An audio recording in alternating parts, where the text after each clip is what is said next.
October 2013. Felt so old today I called a 35-year-old man son. We aged much in the young century.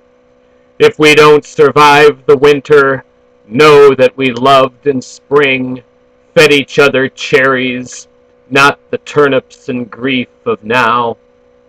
Is shit happening? The 10-year-old neighbor girl said. We won't be neighbors much longer, I said. Poor fucking thing, she said. That's my line, I said. I want to live, she said. Make me a non-fiction. I have in my head, I said. I won't hurt you like all the others, she said. I know, I said. I'll write it that way. Creepy, she said. Fuck, I said. A2, 10-year-old neighbor girl. Don't get all unhinged from your higher self, she said. I was kidding.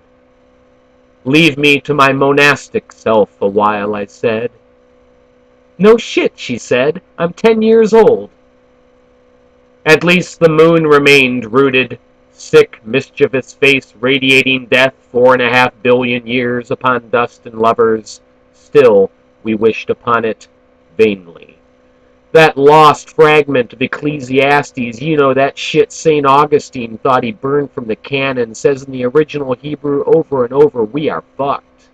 The new God has arrived right on time. She is nothing but a rotting flower with a blunt fist and a time clock.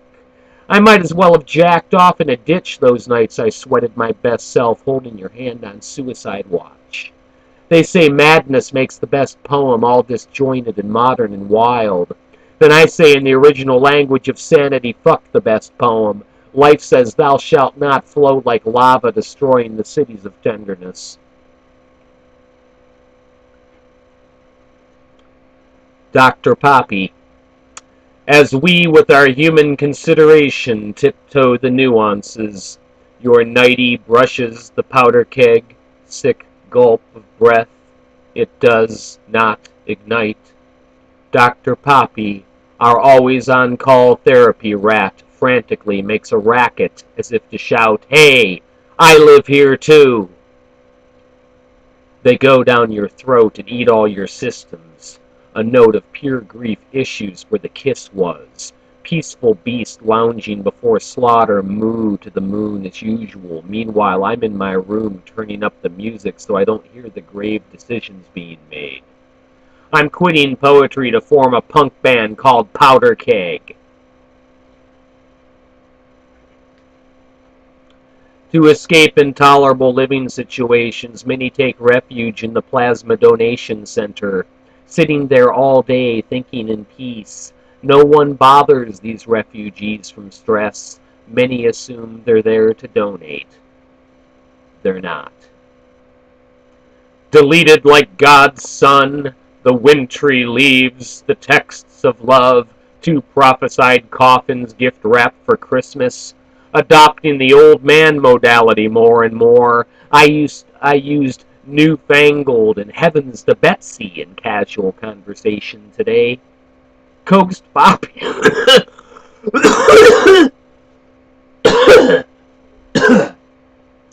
Coaxed Poppy with rat chow. She knew the giant was dying before we did. She no longer feared his noise. She runs into the sleeve of my coat. I massage her, say, you're such a good girl, good girl, good girl.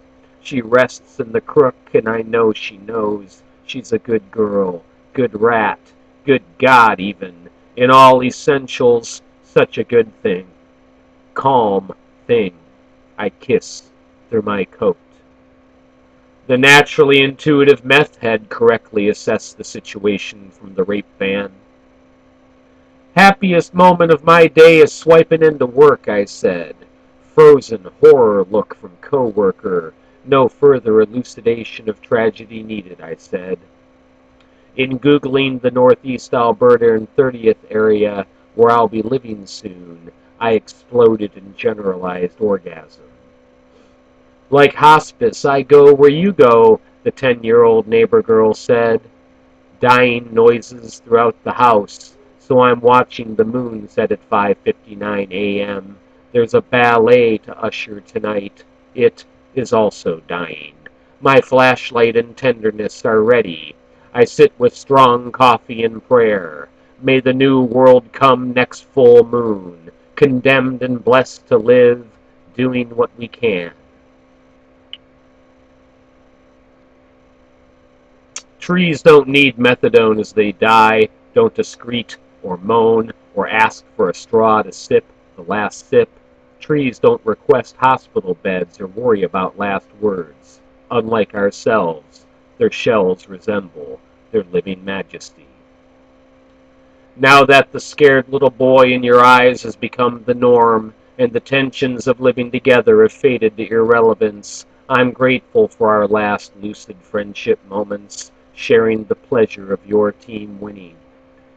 That beautiful young man throwing a perfect curveball, the smile curling beneath your mustache, and no pain taking you down.